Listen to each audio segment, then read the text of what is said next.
purpose that has nothing to do with what you own.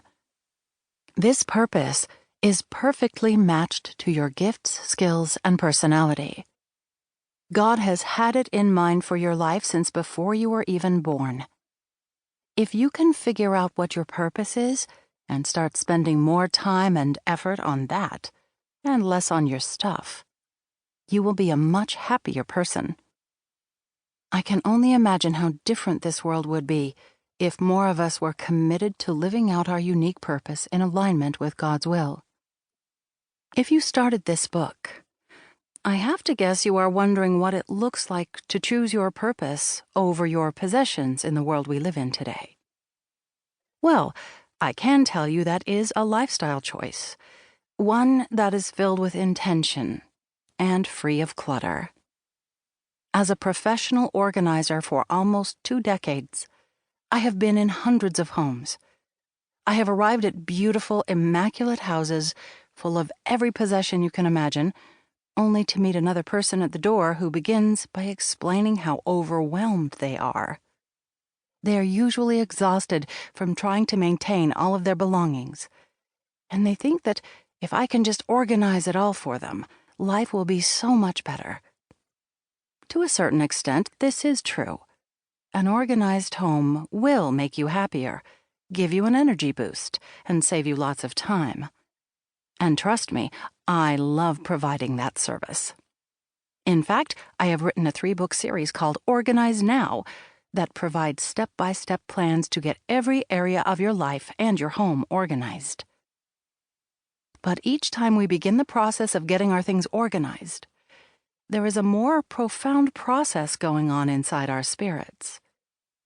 The process of letting go of that which does not serve us is a very empowering and liberating experience. Getting organized forces us to face each of the items we have brought into our homes. It makes us realize how much stuff we actually have, and how much of that stuff we do not need or use.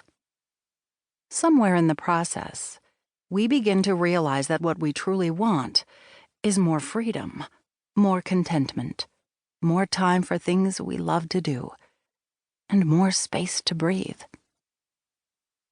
I love helping people get their closets and cabinets organized.